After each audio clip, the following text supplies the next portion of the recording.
Since I've started this YouTube channel, the number one question that I've gotten is how I've been able to move to Switzerland as an American. So today, let's get into it.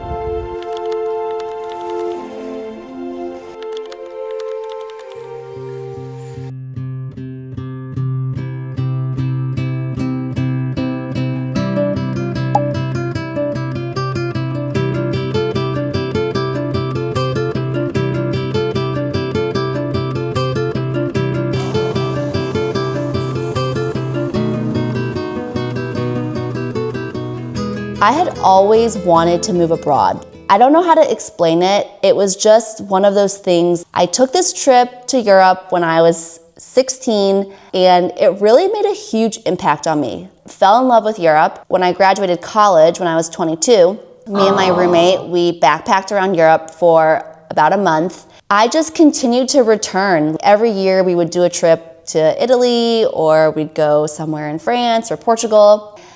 It was something that I had dreamed of. For a while, when we were living in New York, I kind of put the dream aside. I figured that we would live in New York and that's what our life was gonna be, and that thing that I had thought I wanted to do, we were never gonna do it. Several years before we ended up making this move, I had talked to my boss about moving to London, but then that opportunity never panned out, and so I just kind of let it go. It was always in the back of my head, but I kind of let it go. And then during COVID, we decided we were going to explore moving abroad. Really felt like this was the moment in time. My first daughter was born. She was only 1.5, and I was pregnant with my second. We figured that whilst the kids were young and our parents were still healthy, that this was the perfect time for us to go on this adventure. So we actually went down the road of moving to Portugal. We found a consultant and we started working with her, and we had gathered all of our paperwork. We had a file together basically, and we were ready to go to the Portuguese embassy in New York. We had already made an appointment to go and submit all of our paperwork. We even opened a bank account in Portugal. You have to do that as a part of the process. So we had everything squared away and ready to go. What happened was 6 months before we decided on Portugal, I had applied to this position at an international organization that was based in Geneva. I actually interviewed for the job the week before I was supposed to give birth to my second child, but the position at the time wasn't the right fit. I interviewed, I was like 9 months pregnant, and then nothing happened, and I figured, okay, that was that. And then 6 months later, I received an email from this organization, and they told me that they now had changed the role and that they were interested in my candidacy for the position.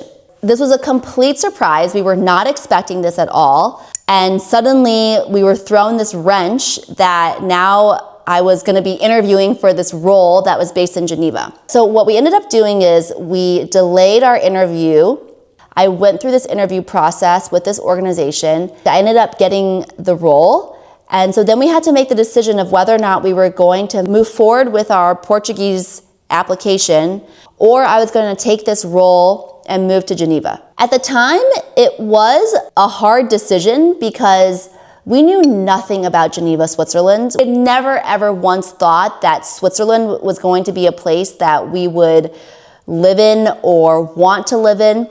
We both love to be by the ocean, and so moving to a landlocked country was never once in our plan, but we decided to go for it. One, because the job was an offer that I didn't think I would be able to get again, and so I figured that I should absolutely just do it and see it through, even if I don't like it and even if I don't decide to stay in it for a long time. So I accepted the role because I was working for a multilateral organization. Our family was on what is called a CDL, or a carte de légitimation. CDLs are issued to staff members of these organizations and their family members, and it basically means that you are here in Switzerland as a guest working as an international civil servant. You are able to live here, to work here at the organization that has employed you. And as long as you are employed by that organization, you are fine to stay here and your family is fine to stay here. Normally, when you're on a CDL, you operate and live at just like any other person who would be here in Switzerland on a B permit or a C permit, but there are a few key differences. You are not able to change employers whilst you're on the CDL. If for some reason you lose your job or you decide that you want to leave, you usually only have 90 days before you and your family have to leave the country. And the way I felt about being on a CDL was basically like you were a guest. You're a guest in this country. You're not necessarily integrated in the same way because, for example, if you're working in the UN system, you don't pay taxes here, you're not paying into social charges, so you're almost in like a special differentiated class of society. And there are many people here who live decades on a CDL. For me personally, I felt uncomfortable with the situation because if I were to lose my position or if I wanted to make a change and change my position, there just wasn't that flexibility here because you are basically only allowed to be here working for the organization that brought you here. I'm a big believer in manifestation and putting on paper or committing even to yourself that this is what you want to do. I do think that part of the reason that we were able to make this move and I was able to find this job and it was able to all work out for us is because several years ago, we had set this vision to move abroad. It was like all of the momentum was there for us to move. When I got the offer for this position that moved us to Geneva, all of our paperwork and everything was already ready because we had already been going through the process of trying to move to Portugal. So it just felt right and it felt like all of the pieces had come together at the right moment in time for the right opportunity.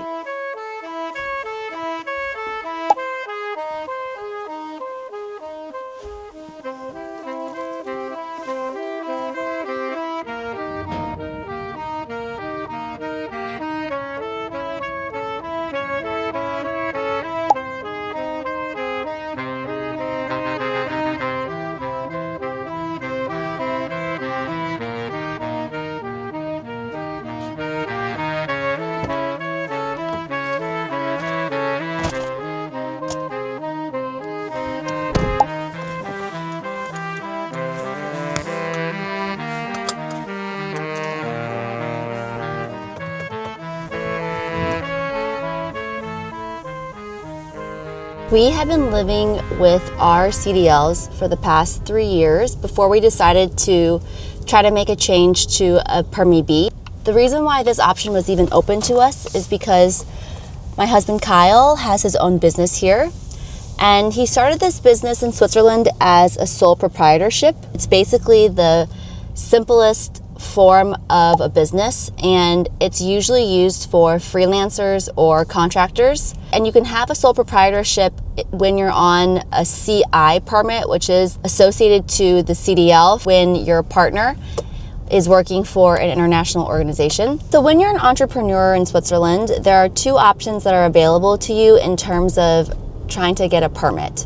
The first option is an entrepreneur visa, and essentially it's that you're an entrepreneur, you want to start a business in Switzerland, and you submit your background and you submit a whole case as to why you and your business are uniquely able to bring economic value having your business here in Switzerland.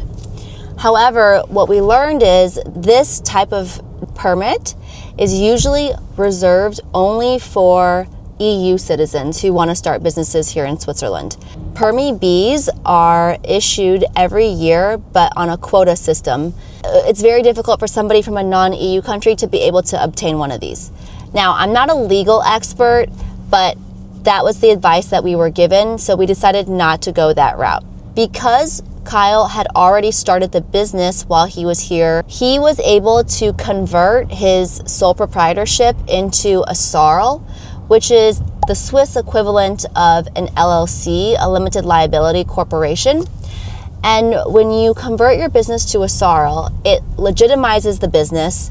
It's a more structured enterprise. You do have to make a capital investment into an account to open a SARL.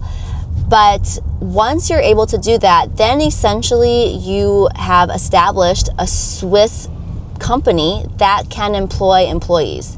And so in our case, Kyle converted his sole proprietorship into this Swiss SARL, and then he hired himself as the director of the company. One catch is when you apply for a B permit, you cannot be holding any other type of permit. So at the time, we were all holding CDLs because I was working in the UN system, and we actually had to give up our CDLs, meaning I had to resign from my position in order for us to apply for this Permit B. And the reason why they do this is because the B permits are issued on a quota basis. If they're comparing an application of somebody who already has a residency permit to somebody who does not have a residency permit, then they're going to prioritize the person that doesn't have a permit already. But in the end, we felt like it was worth it because there was so much instability in the whole international ecosystem, especially after the massive funding cuts that happened earlier this year. And I know many people who are struggling right now to renew their contracts or have had their contracts canceled because their projects have been defunded. So for us, even though it was really scary to live without a permit for a while and not know whether or not we were going to be able to actually get the Permit B, it was a risk that was worth taking because in the end, it just gave us greater stability. It made us feel more like we had some roots here, and it also gave us the confidence to purchase our house and to feel like we were going to be here for the foreseeable future.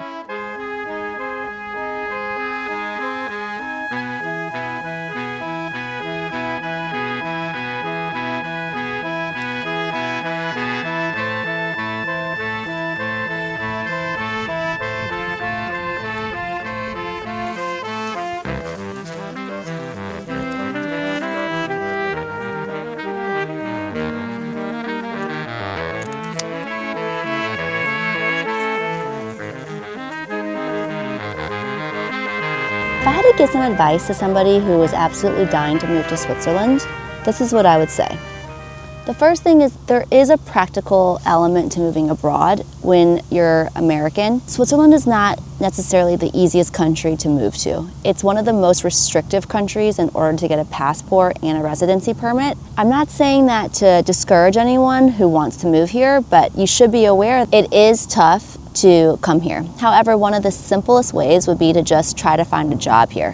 While Switzerland is a small country, there are tons of industries here that hire expats. In Geneva, there's the whole international community. Many UN offices are here, the Red Cross is here, Gavi is here. I could go on and on. There are so many international organizations. I will say that right now it's a difficult time for that industry because of all of the funding changes that have happened over the past year, but it's a whole sector of the economy here in Geneva. In Zurich, there are more tech companies. There's a Google office there. There's a Microsoft office there. Also smaller startups too. There is a huge luxury goods market here with Cartier and with Rolex. And it's Switzerland, so there's private banking and insurance companies are big here. And also there's a lot of biotech and pharma here. So I do think it's possible to find a job here. You just have to be aware that if you're going to be working in an organization that is more local, you're going to be required to speak the local language. So in the French-speaking cantons, it would be French, and in the German-speaking cantons, it'd be Swiss German. But there are certainly organizations that will hire you because their working language is English. And if finding a job doesn't work out, you could try to study here. There's so many universities in Switzerland between Geneva and Lausanne and Zurich that specialize in all different things, math, science, business, hotel, and hospitality is huge here.